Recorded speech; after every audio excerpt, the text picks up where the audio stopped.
আওয়ামী লীগ সরকার পতনের দিন পর্যন্ত নিরীহ ছাত্র জনতার উপর নির্বিচারে চলে গুলি। আইন শৃঙ্খলা বাহিনীর পাশাপাশি এই হত্যাযজ্ঞে অংশ নেয়ার অভিযোগ ওঠে ছাত্রলীগ ও যুবলীগের বিরুদ্ধেও। কিন্তু মাঠের বাহিরে থেকেও ছাত্র জনতার উপরে তাণ্ডবে কারা শেখ হাসিনা সরকারকে অকুণ্ঠ সমর্থন দিয়েছিল। 29 জুলাই 2024 কোটা সংস্কারের দাবি থেকে 9 দফার আন্দোলন তীব্র রূপ ধারণ করে। মাঠেও মুখোমুখি অবস্থানে পুলিশ আর আন্দোলনকারীরা। ঠিক এমন একটি সময় 14 দলের নেতাদের গণভবনে ডেকে পাঠান শেখ হাসিনা। তাদের সাথে দীর্ঘ বৈঠকের পর ছাত্র জনতার আন্দোলনকে আরও কঠোর চোখে দেখে সরকার। 14 দলের যারা শরিক আছে অনেকেই আছে যারা সরাসরিভাবে আওয়ামী লীগকে সাপোর্ট দিয়ে গেছে, তাদের আলাদা দল হয়েছে, কিন্তু 14 দলে থাকার কারণে হোক বা নিজের উৎসাহের জায়গা থেকে হোক তারা আওয়ামী লীগকে তারা সাপোর্ট দিয়ে গেছে সবসময়। 2008 থেকে 2024 সাল টানা 16 বছর ক্ষমতায় বাংলাদেশ আওয়ামী লীগ। দীর্ঘ এ সময়ে দলটির জোট সঙ্গী হিসাবে কাজ করেছে হাসানুল হক ইনুর জাসদ, রাশেদ খান মেননের ওয়ার্কার্স পার্টি, আনোয়ার হোসেন মঞ্জুর জেপি এবং নজিবুল বশর মাইজভান্ডারির তরিকত ফেডারেশন সহ 14 দল। গত যে তথাকথিত নির্বাচন বলে রাশেদ খান মেনন বলেছে আমি সাক্ষ্য দিচ্ছি ভোটটা ঠিক হয়নি, তারপরে আবার গেলেন কেন? আপনি অন্যায় দেখে সহ্য করেছেন, অন্যের সাথে থেকেছেন, তো তাই এড়াবেন কীরকম করে? আপনি থাকতেন না, 14 দলে থাকতেন না, জোট থেকে চোর বেরিয়ে আসতেন।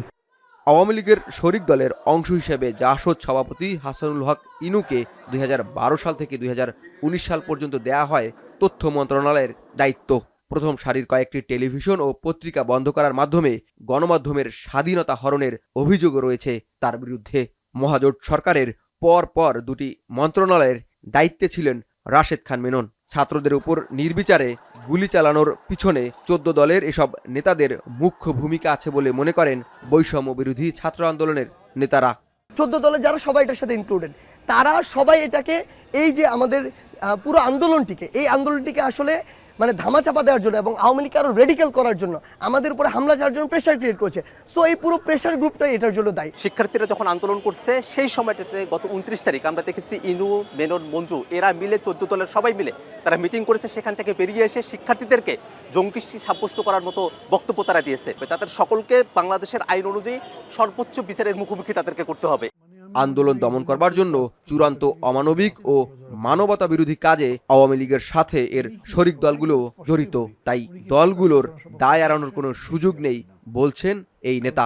এই আন্দোলনটা যখন চলছে তখনও 14 দলের বৈঠকের কথাটা খেয়াল করেন, তারাই তো সাজেস্ট করেছে কারফিউ দিতে।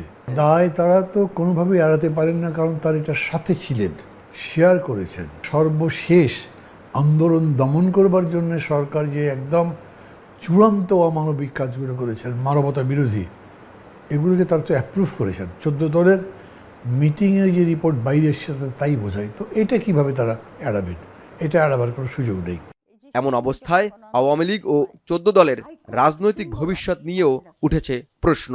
এত ছাত্রকে মেরে ফেলেছে, এত লোককে মেরে ফেলেছে, মানুষের ভিতরে তাদের প্রতি যেরকম রাগ, ঘৃণা, ঘুরে দাঁড়ানো তাদের জন্য আমি মনে করি ডিফিকাল্ট। ওরা ঘিরে গেছে জনগণের নজর থেকে, এরা আর কাম ব্যাক করতে পারবে না। আর এরা তো পলিটিক্যাল পার্টি মানে কি, এই 14 দল এরা তো আওয়ামী লীগের লেজুর। বঙ্গবন্ধু এভিনিউয়ের আওয়ামী লীগের কেন্দ্রীয় কার্যালয় এভাবেই পুড়িয়ে ভস্ম করে দেয় বিক্ষুব্ধ ছাত্র জনতা।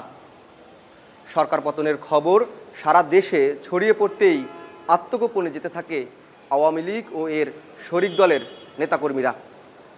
রাজনীতি বিশ্লেষকরা বলছেন, গণহত্যার দায়ে যে সকল দল ও ব্যক্তি জড়িত তাদের দৃষ্টান্তমূলক শাস্তি দিলে এমন ঘটনার আর পুনরাবৃত্তি হবে না। জাওয়াদ মাহমুদ, এখন, ঢাকা। 250-টিরও বেশি ডিজাইন অপশন নিয়ে ওয়ালটন স্মার্ট ফ্রিজ, বোঝে আপনার প্রয়োজন।